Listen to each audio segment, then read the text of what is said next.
Yusufun qardaşları Misrə gəlib onun yanına daxil oldular. Yusuf onları tanıdı, onlar isə onu tanımadılar.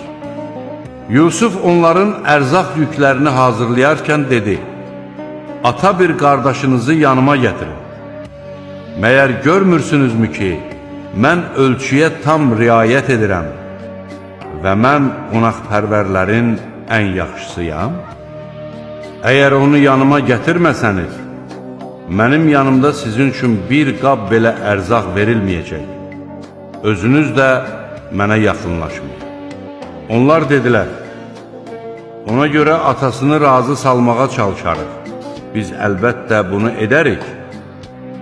O, öz xidmətçilərinə dedi: "Onların taxıl əvəzinə ödədikləri mallarını da yüklərinin içinə qoyun ki, ailələrinin yanına döndükdə onu başa düşsünlər və ola bilsin ki, qayıtsınlar."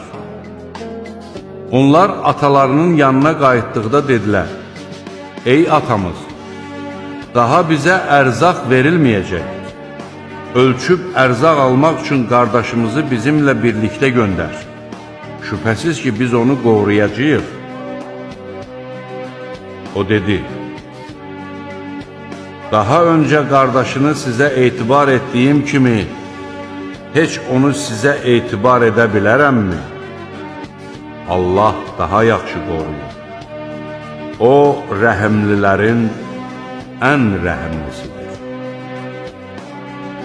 Onlar yüklərini açdıqda, verdikləri mallarının da özlərinə qaytarıldığını görüb dedilər: "Ey atamız, bizə daha nə lazımdır ki?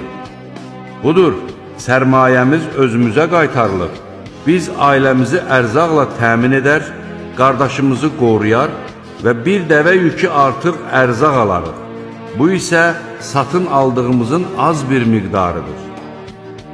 O dedi: "Əhatə olunub çarəsiz qalmanız istisna olmaqla, onu yanıma gətirəcəyinizə dair Allaha and içməyincə onu sizinlə göndərməyəcəyəm." Onlar and içdikdə Yaqub dedi: "Allah söylədiklərimizə vəkildir." O dedi: "Ey oğullarım, şəhərə bir qapıdan girməyin, ayrı-ayrı qapılardan girin. Allahın iradəsinə qarşı isə heç bir şeylə sizə fayda verə bilmərəm. Hökm yalnız Allahındır. Mən ancaq ona təvəkkül edirəm."